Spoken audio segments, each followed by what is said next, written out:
नमस्कार। ध्यान के दौरान टांगों में दर्द, पीठ में दर्द, कमर में दर्द या फिर टांगें शून्य हो जाएं तो क्या करें? मेरे पास ऐसे कई प्रश्न आए हैं जिनमें साधक पूछते हैं कि ध्यान करते समय मैं जिन मुद्राओं में बैठता हूं उन मुद्राओं में टांगों में दर्द, पीठ में दर्द, कमर में दर्द या मुझे कभी कभी ऐसा लगता है कि मेरी टांगें शून्य हो गई हैं। ऐसी समस्याओं का सामना करना पड़ता है, तो मुझे इन समस्याओं का निदान बताइए। मैं इन समस्याओं से कैसे बचूं और ध्यान में अपने आप को कैसे पूर्णतः समर्पित करूं?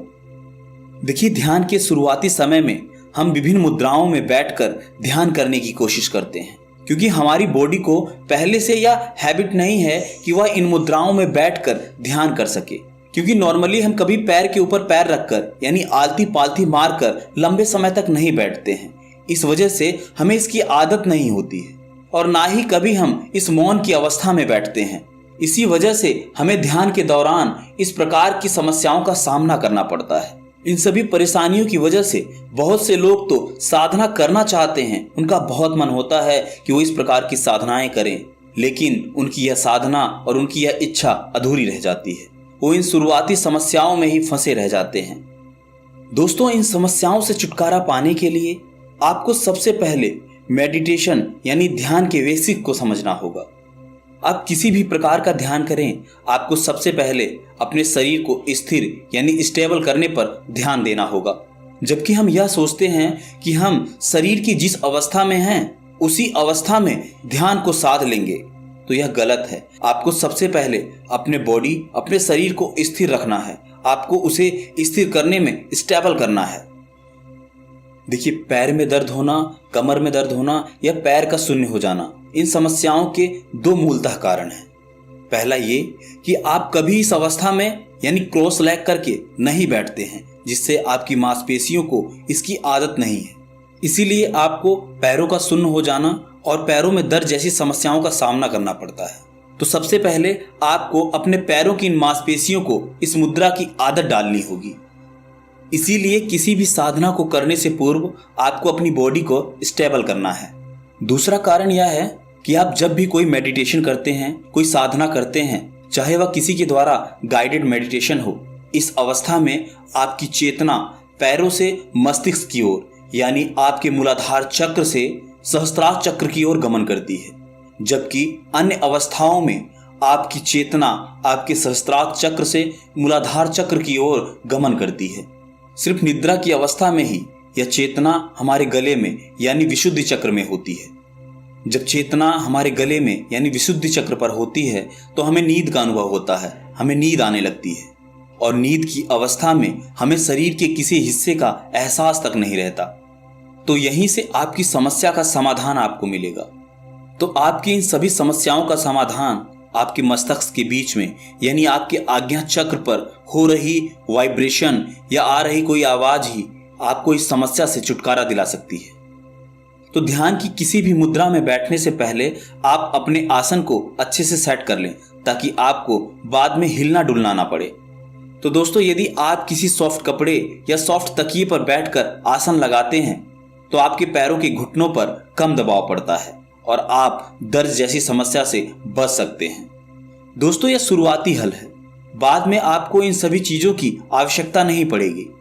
जब आपको लगे कि आपने अपना आसन सेट कर लिया है, तब आप अपने ध्यान को अपनी आंखों के ऊपर ही रखें। और यदि आप किसी गुरु के शिष्य हैं और आपके गुरु द्वारा बताए गए मेडिटेशन को आप कर रहे हैं, तो आपको उस मेडिटेशन को करना है। और जब आपको लगे कि आप साइलेंट की पोजीशन में जा रहे हैं, तो आप अपने ध्यान पर मन लगाइए और चारों तरफ से आ रही ध्वनि को पकड़ने की कोशिश कीजिए। चारों तरफ से आ रही आवाजों से आप कंफ्यूज ना हो। यदि आपके गुरु ने आपको कोई मंत्र दिया है तो आप उस मंत्र का जाप कीजिए या आप उस आकाशीय आवाज को सुनने की कोशिश कीजिए। जब आप अपने गुरु के द्वारा दिए गए मंत्र का जाप करते हैं तो उस जाप के दौरान ही आपको आकाशीय आवाज की अनुभूति होगी। आप उस आवाज को पकड़ने की कोशिश कीजिए। आप ध्यान में तभी लीन हो सकते हैं जब आप अपने गुरु के द्वारा दिए गए मंत्र या इस आकाशीय ऊर्जा पर ध्यान लगाते हैं। यदि ध्यान की इस अवस्था में आपको कुछ चुभन जैसा महसूस होने लगे या आपके पैरों में दर्द होने लगे, तब भी आपको अपने मस्तिष्क के बीच में यानी आज्ञा चक्र पर ही ध्यान केंद्रित करना है। कुछ ही समय में आपको इस प्रकार की साधना का अभ्यास होने लगेगा और आपका ध्यान सधने लगेगा। और जैसे ही आपकी ऊर्जा आपके कमर से ऊपर यानी स्वादिष्ठान चक्र से ऊपर बहने लगती है, तो आपको नीचे क्या हो रहा है, आपके मूलाधार चक्र पर किस प्रकार की वाइब्रेशन हो रही है, आपको ध्यान नहीं रहेगा। एक तरह से आपकी कमर से नीचे का कुछ भी आपको अनुभव नहीं होगा और आपका ध्यान सधने लगेगा। यदि आप इस प्रकार रोज अभ्यास करते हैं तो आपको अपना शरीर खाली करने का समय घटता जाएगा और आप कुछ ही समय में अपने शरीर को खाली कर पाएंगे। और आपका शरीर जैसे ही खाली हो जाएगा, आप ध्यान के समुद्र में गोते लगाने लगेंगे। और आप जब ध्यान के समुद्र में गोते लगाने लगेंगे तो आपको अपने शरीर का एहसास ही नहीं होगा। आपको अपने शरीर का एहसास नहीं होगा तो आपको किसी भी प्रकार की समस्या या दर्द या सुन्नपन से मुक्ति मिल जाएगी। आपका ध्यान इतना तक सध सकता है कि जब आप बीमार भी होंगे तब भी ध्यान की इन अवस्थाओं में बैठकर आप अपने आप को खुश और पीड़ा मुक्त महसूस कर सकते हैं। दोस्तों, बहुत से लोग यह कहते हैं कि मैं बीमार हूँ, मैं ध्यान मेडिटेशन नहीं कर पा रहा हूँ, क्योंकि उनकी साधना कभी सधी ही नहीं, उनके द्वारा लगाया गया ध्यान कभी सदा ही नहीं। इसीलिए उन्हें यह शारीरिक परेशानियां जकड़े हुए हैं और वह यह कहकर कि मैं बीमार हूँ, मैं ध्यान नहीं कर पा रहा हूँ, वह एक प्रकार का बहाना बना रहे हैं। दोस्तों, आपने सुना होगा कि पहले ऋषि मुनि हमेशा ध्यान में रहते थे। क्या वो कभी बीमार नहीं पड़ते थे? जरूर पड़ते थे, क्योंकि उनके पास वो आत्मशक्ति थी जो उन्होंने ध्यान से अर्जित की थी। उनके पास अपने शरीर को भूल जाने की शक्ति थी, जिसकी वजह से वो हमेशा ध्यान में मग्न रहते थे और उस आनंद में खोए रहते थे जिस आनंद की हमें तलाश है। तो दोस्तों, यदि आप ध्यान के शुरुआती समय में हैं और आपके पास आपका गुरु का सानिध्य है तो आप उनके बताए अनुसार ध्यान कीजिए। यदि आपके पास कोई गुरु नहीं है और आप फिर भी ध्यान के उस आनंद को प्राप्त करना चाहते हैं तो आप ध्यान या मेडिटेशन मेरे बताए अनुसार कीजिए। ध्यान के शुरुआती समय में जब आपको लगे कि आपका ध्यान नहीं सध रहा है तो आप इस ओम की ध्वनि के साथ अपना ध्यान प्रारंभ कीजिए और सर्वप्रथम अपने आप को इस ध्वनि में विलीन कर लीजिए। तो चलिए ओम की ध्वनि के साथ एक प्रैक्टिस कर लेते हैं और आपकी जो भी समस्याएं हैं आप नीचे कमेंट बॉक्स में लिख सकते हैं।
धन्यवाद दोस्तों।